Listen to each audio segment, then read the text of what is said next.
C'est une dinguerie. Wesh. C'est quoi cette dinguerie?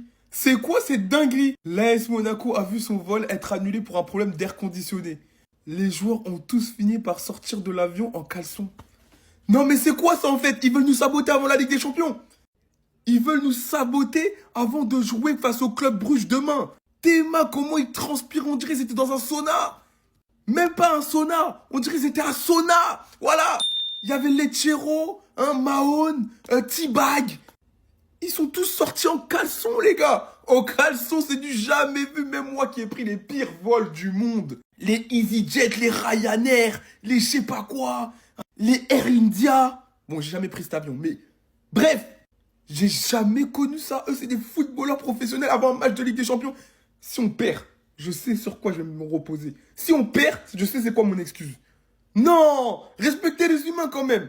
À lui tout seul, il a vraiment failli faire tomber Liverpool. Et pourtant, Liverpool avait très bien commencé. À 5 minutes du match, ils étaient déjà à 2-0. Premier but marqué par Robertson sur un coup franc contré de Mohamed Salah. Après que le ballon a été contré, c'est venu sur Robertson et c'est rentré. En gros, le gars n'a pas fait exprès de marquer. Juste après ça, Mohamed Salah s'est occupé d'inscrire le deuxième but. Sur une magnifique action de Liverpool en plus de ça qui part du côté droit. Mohamed Salah récupère le ballon, il combine avec Gravenberch qui est devant la surface. Ce dernier lui refait la passe, il rentre dans la surface. Entouré par 3 défenseurs de l'Atlético, il tire et ça rentre. À partir de ce moment-là, moi je pensais que c'était déjà plié pour Liverpool. Sauf que non, ce taré-là était là. Laurent a réduit le score avant la fin de la première mi-temps. Et à la 80e minute, pendant que l'Atlético de Madrid reprenait l'ascendant sur Liverpool, Laurent, sur une magnifique reprise, allume les cages. 2 buts partout, les amis. À ce moment-là, encore une fois, on pensait que c'était terminé. Eh ben non, Liverpool n'a jamais dit son dernier mot. Sur un corner obtenu par Liverpool, le géant Van Dijk était là pour mettre la tête. 3-2 pour Liverpool. Regardez-moi le scénario. Et pour moi, l'action marquante du jour, c'est ça.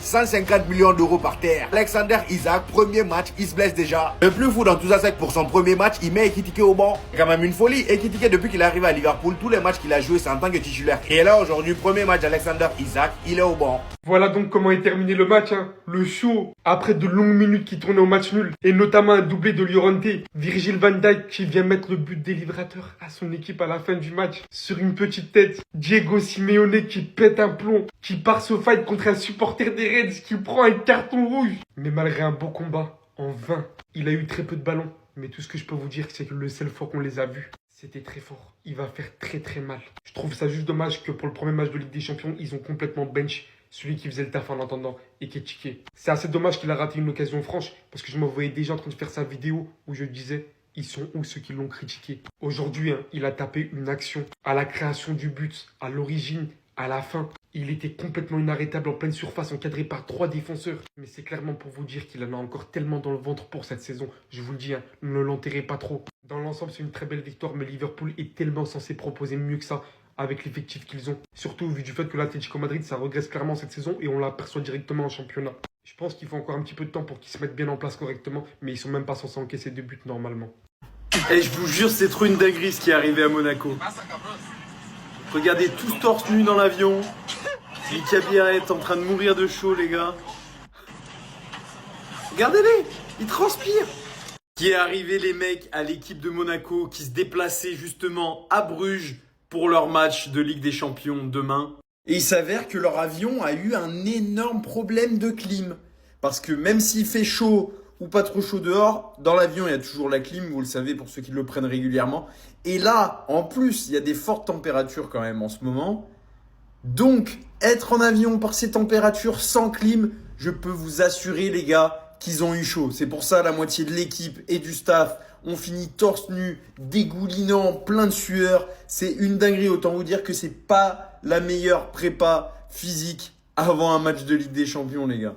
On a pu suivre tout ça d'ailleurs sur le fantôme de Jordan Tézé. Mais en tout cas, scène lunaire et incroyable. Les gars en pouvaient plus. Heureusement que le vol était plutôt court, parce que si c'était un long vol, il serait carbo, les mecs. Les gars, vous connaissez votre gars KB, je suis toujours là pour vous ramener des bons scoops. Vous voulez voir la republication de Ferran Torres? Je sais pas si elle est encore disponible, mais c'est un screen de mon téléphone que j'ai vu de mes propres yeux. Il a republié son triplé face à Newcastle. Hier, la veille du match, il a republié un TikTok qui montre son triplé face à Newcastle. Ferran Torres, qui le dernier match était très bon dans le jeu, il se positionnait très bien et arrivait à combiner avec Pedri, Rashford et Fermin. Franchement, c'était beau à voir, mais devant les cages, il ratait tout. Et depuis le début de saison, il rate beaucoup devant les cages. Parce que ce début de saison, il pourrait avoir de grosses stats s'il ratait moins. Donc reste à voir s'il sera titulaire demain face à Newcastle. En tout cas, il jouera. Mais en tout cas, il a republié son triplé face à Newcastle. En mode bon souvenir. Ou bien en mode j'arrive sur vous. Moi, je sais pas comment l'interpréter. À vous de faire votre propre interprétation. Ferran Torres, titulaire ou pas, demain je te veux buteur. Je m'en fous. Titulaire ou pas titulaire, demain tu marques. Le retour du requin, de Shark. On veut des édits avec le chien qui tourne sur lui-même et qui crie Ferran. C'est ce qu'on veut. El Tiburon, c'est ça qu'on veut. En tout cas, ce match face à Newcastle, les gars, il me hype de malade. Un peu dégoûté pour Lamine Yamal, ça va permettre à Marcus Rashford de briller. Enfin bref, sinon vous les gars, vous en pensez quoi? Ramenez-vous sur Snap sans s'ennuie. Les Parisiens, même si on a dit permuté, comment vous pouvez m'expliquer le positionnement de Marquinhos 5 minutes après le coup d'envoi, les gars? Et guettez l'attitude du Boug. Il est dans la surface, il attend le centre qui arrive. Appel, contre-appel, Fabien Ruiz comprend exactement ce qu'il doit faire. Il met dans la boîte Marquinhos, finition d'un vrai neuf. Attention, mais le PSG, qu'est-ce que vous nous cachez encore? Qu'est-ce que vous nous cachez? Enrique, qu'est-ce qu'il fait à l'entraînement? Marquinhos, maintenant, c'est un neuf. Marquinhos, maintenant, il se comporte comme un vrai neuf. C'est n'importe quoi. Comment, au bout de 5 minutes de jeu, Marquinhos est dans la surface? Il y en a qui me disent, ouais, récupération haute. Comment, en 5 minutes, il y a besoin de faire des récupérations hautes? Marquinhos, il faisait quoi, là? Qu'est-ce que vous foutez à l'entraînement? Vous êtes bizarre, vous. Vous cachez des trucs. Marquinhos, il s'est comporté comme un numéro 9. Donc, maintenant, même Marquinhos, en gros, il peut jouer 9.